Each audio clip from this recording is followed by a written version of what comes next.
ନମସ୍କାର ଦର୍ଶକ ବନ୍ଧୁ, ଜୟ ଜଗନ୍ନାଥ। ତ ଦର୍ଶକ ବନ୍ଧୁ, ଆଜି ଆମେ ଆଲୋଚନା କରିବା କେଉଁ ଯନ୍ତ୍ର କେଉଁଥିରେ ଆବଶ୍ୟକ ହୋଇଥାଏ ତାର ପ୍ରଶ୍ନ ଗୁଡ଼ିକ ବାବଦରେ। ତ ଦର୍ଶକ ବନ୍ଧୁ, ଭିଡ଼ିଓକୁ ନିଶ୍ଚିତ ରୂପେ ଶେଷ ପର୍ଯ୍ୟନ୍ତ ଦେଖନ୍ତୁ ଏବଂ ଚ୍ୟାନେଲରେ ନୂଆ ଥିଲେ ଭିଡ଼ିଓକୁ ଲାଇକ୍ ଏବଂ ଚ୍ୟାନେଲକୁ ସବସ୍କ୍ରାଇବ୍ କରିଦିଅନ୍ତୁ। ପ୍ରଥମ ପ୍ରଶ୍ନଟି ହେଉଛି, ଶରୀରର ତାପମାତ୍ରା ମାପିବା ପାଇଁ କେଉଁ ଯନ୍ତ୍ରର ଆବଶ୍ୟକ ହୋଇଥାଏ?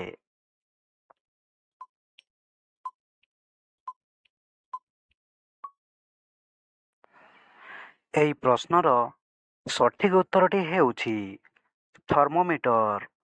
ଶରୀରର ତାପମାତ୍ରା ମାପିବା ପାଇଁ ଥର୍ମୋମିଟରର ଆବଶ୍ୟକ ହୋଇଥାଏ। ପରବର୍ତ୍ତୀ ପ୍ରଶ୍ନ, ବାୟୁର ଚାପ ମାପିବା ପାଇଁ କେଉଁ ଯନ୍ତ୍ରର ଆବଶ୍ୟକ ହୋଇଥାଏ?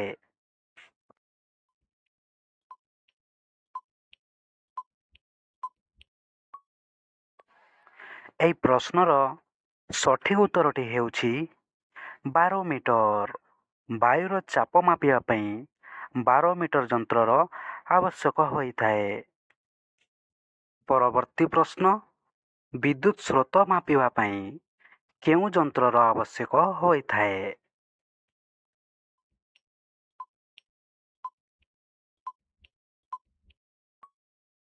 ଏହି ପ୍ରଶ୍ନର ସଠିକ୍ ଉତ୍ତରଟି ହେଉଛି ଆମିଟର। ବିଦ୍ୟୁତ୍ ସ୍ରୋତ ମାପିବା ପାଇଁ ଆମିଟର ଯନ୍ତ୍ରର ଆବଶ୍ୟକ ହୋଇଥାଏ।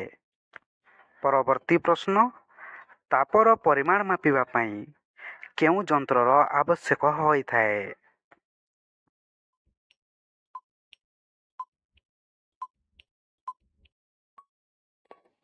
ଏହି ପ୍ରଶ୍ନର ସଠିକ୍ ଉତ୍ତରଟି ହେଉଛି କାଲୋମିଟର। ତାପର ପରିମାଣ ମାପିବା ପାଇଁ କାଲୋମିଟରର ଆବଶ୍ୟକ ହୋଇଥାଏ। ପରବର୍ତ୍ତୀ ପ୍ରଶ୍ନ, ଉଡ଼ାଜାହାଜର ବେଗ ଓ ଦିଗ ମାପିବା ପାଇଁ କେଉଁ ଯନ୍ତ୍ରର ଆବଶ୍ୟକ ହୋଇଥାଏ?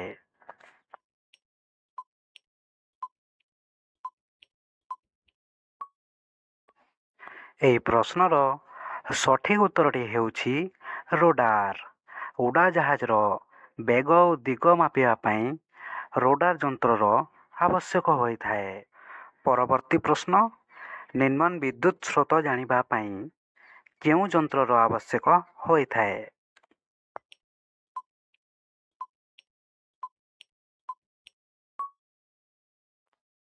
ଏହି ପ୍ରଶ୍ନର ସଠିକ୍ ଉତ୍ତରଟି ହେଉଛି ଗାଲଭାନୋମିଟର। ନିମ୍ନ ବିଦ୍ୟୁତ୍ ସ୍ରୋତ ଜାଣିବା ପାଇଁ ଗାଲଭାନୋମିଟରର ଆବଶ୍ୟକ ହୋଇଥାଏ। ପରବର୍ତ୍ତୀ ପ୍ରଶ୍ନ, ଦୁଗ୍ଧର ଶୁଦ୍ଧତା ଜାଣିବା ପାଇଁ କେଉଁ ଯନ୍ତ୍ରର ଆବଶ୍ୟକ ହୋଇଥାଏ?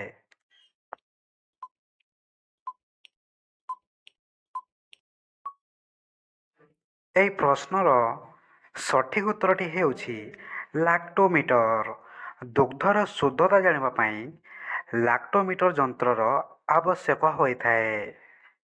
ପରବର୍ତ୍ତୀ ପ୍ରଶ୍ନ, ଗାଡ଼ିର ଗତିବେଗ ମାପିବା ପାଇଁ କେଉଁ ଯନ୍ତ୍ରର ଆବଶ୍ୟକ ହୋଇଥାଏ?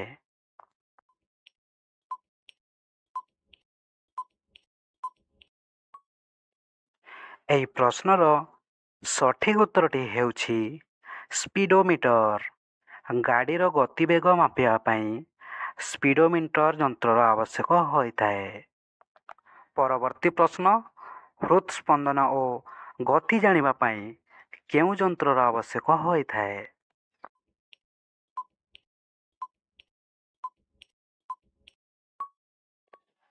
ଏହି ପ୍ରଶ୍ନର ସଠିକ୍ ଉତ୍ତରଟି ହେଉଛି କାର୍ଡ଼ିଓଗ୍ରାଫ। ହୃତ୍ସ୍ପନ୍ଦନ ଓ ଗତି ଜାଣିବା ପାଇଁ କାର୍ଡ଼ିଓଗ୍ରାଫ ଯନ୍ତ୍ରର ଆବଶ୍ୟକ ହୋଇଥାଏ। ପରବର୍ତ୍ତୀ ପ୍ରଶ୍ନ, ଦୂରସ୍ଥ ବସ୍ତୁକୁ ନିକଟରେ ଦେଖିବା ପାଇଁ କେଉଁ ଯନ୍ତ୍ରର ଆବଶ୍ୟକ ହୋଇଥାଏ?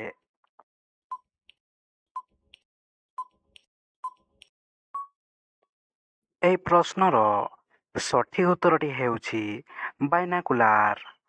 ଦୂରସ୍ଥ ବସ୍ତୁକୁ ନିକଟରେ ଦେଖିବା ପାଇଁ ବାଇନାକୁଲାର ଯନ୍ତ୍ରର ଆବଶ୍ୟକ ହୋଇଥାଏ।